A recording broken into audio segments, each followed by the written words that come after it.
प्रभु श्री राम जी कहते हैं कि मनुष्य को जन्म देकर जब अच्छा कर्म करता है ना, तब मुझे बहुत अच्छा लगता है। उसे कहीं भक्ति के अनुसार किया कम भक्ति करता है और ज़्यादा मैं उसे फल देना चाहता हूँ, उसका उपकार करना चाहता हूँ, उसका मन हिम्मत आगे बढ़ाने की कोशिश करता रहता हूँ।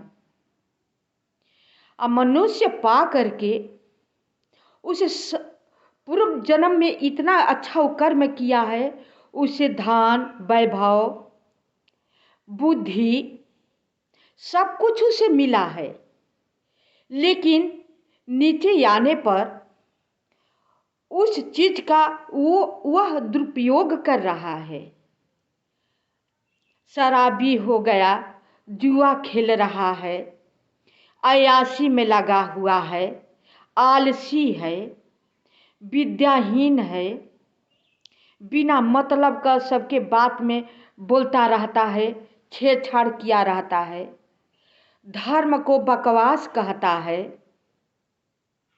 मुझे यह देख करके उस मनुष्य पर बहुत तरस आता है कि यह तो जो कमाया है सो कमाया है, जो मिला है इसे गंवा रहा है। अभी क्या कमाएगा? जो कमाया है वो तो इसे मिल रहा है, लेकिन इसमें भी वो छीड़ हो रहा है, रति रति भर प्रतिदिन वो घट रहा है। आप किसी को देखे होंगे और कहते हुए सुने होंगे कि पहले बहुत करोड़पति हैं, लेकिन अब रोडपति हो गए हैं। वही मनुष्य हो जाता है। कोई ऐसा होता है कि रोडपति होते होते धनवान हो जाता है, ये भी आप देखे होंगे। तो अपना कर्म ही तो है। कोई पा करके अपना बिगाड़ देता है, कोई न पा करके अपना बना लेता है। वो भी मनुष्य है ना। इसी पर एक कथा याद आ गई। दो भाई थे। एक भाई का प्रभु श्री राम की भक्ति करने में बहुत मन लगा रहता था, और एक का अय्यासी, जुआ खेलना, शराब पीना, नशीली पदार्थ को सेवा करना मन लगा रहता था। तो जो भगवान के भक्ति करता था, उससे जब जब कष्ट होता था, तब तब जो अय्यासी या शराबी था उसे ताना मारा किया करता था।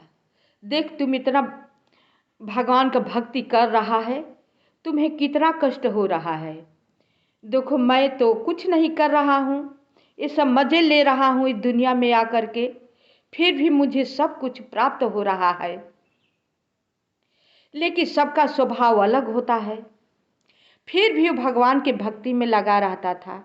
कह देता था, हाँ ये तो तुम ठीक ही कह रहे हो, लेकिन करो जो तुम्हें आता है तुम करो, जो मुझे आता है वो मैं कर रहा हूँ। एक दिन दोनों भाई कहीं जा रहे होते थे। रास्ते में जो धर्म कर रहा होता है, उसे बबूल का बहुत बड़ा सा बबूल का कांटा उसके पैर में चुभ जाता है। वो कराह कर गिर गया और जल्दी वो निकल नहीं रहा था। जो अय्यासी शराबी था वही निकालने लगा और नहीं निकाल रहा था। इतना दर्द हो रहा था, निकालने में इतना उसे कष्ट हो रहा था कि पूरा जोर जोर के चिल्लाने लगता था। किसी तरह निकाला, फिर दोनों आगे किसी तरह जाने लगे। वो अय्यासी जो था, दूसरा भाई जो अय्यासी करता था, उसका बाह पकड़ कर ले जा रहा था। यही कहता जा रहा था, मैं कहता हूँ बार बार कि तू भगवान की भक्ति छोड़ दे। भगवान को जो जितना ही नाम लेता है उसे उतना ही कष्ट देते हैं। भगवान के भक्ति छोड़ दे, लेकिन तू मानता है नहीं। भगवान का भक्ति करता है, नाना प्रकार के कष्ट तुम्हें मिलता है, लो अब दुख भोगो। देखो साथी में हम हैं, मुझे कुछ नहीं हुआ, तुझे सल्फा कांटा बबूल का गड़ गया, अब मुझे कुछ नहीं हुआ। ये कहते हुए आगे चले जा रहे थे। वो बेचारा जब सब सुन रहा था, चले जा रहा था। आगे जब जाता है तो जो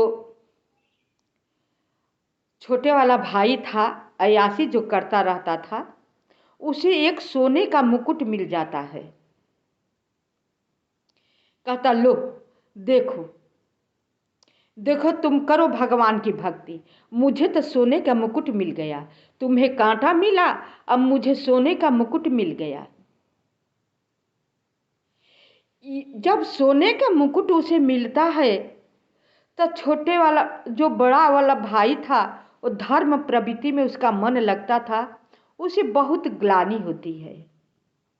कहा कि तुम सच कहते हो, भगवान की भक्ति इतनी आसान चीज नहीं है, मैं जितना ही करता हूं उतना ही मुझे कष्ट होता है। तुम जितना ही अयासी, जुआ खेलना, शराब पीना, वेश्याओं के यहाँ जाना, लूटा दूसरों के धन को लूट लेना, कुमार्ग पथ पर हमेशा चलते हो, फिर भी तुम्हारे साथ अच्छा ही अच्छा बर्ताव होता रहता है। तुम सही कह रहे हो, अब मुझे तो कष्ट के सिवा कुछ मिल ही नहीं रहा है। चलो एक पंडित के यहाँ हम दिखवाते हैं कि हम दोनों भाई में क्या अंतर है, हमें धर्म करने से क्यों इतना कष्ट मिल रहा है, ये पाप कर रहे हैं फिर भी इन्हें क्यों सुख मिल रहा है। दोनों जाते हैं ज्योतिषी पंडित के यहाँ, अपना सब बात बताते हैं और कहते हैं कि हे पंडित जी देखिए, ये मेरे बड़े भाई हैं, बहुत धर्मात्मा है, बहुत धर्म करते हैं, दूसरे के उपकार में लगे रहते हैं, भगवान के भजन में रात दिन लगे रहते हैं, लेकिन इन्हें केवल कष्ट ही कष्ट होता है। भगवान इन पर हमेशा लगता है कि नाराज ही रहते हैं, केवल कष्ट ही कष्ट देते हैं। मैं कुछ नहीं करता हूँ। तब बड़े भाई बोले कि देखिए भगवान प्रभु, ये तो बुरे से बुरे कर्म करता है, फिर भी इसके साथ अच्छा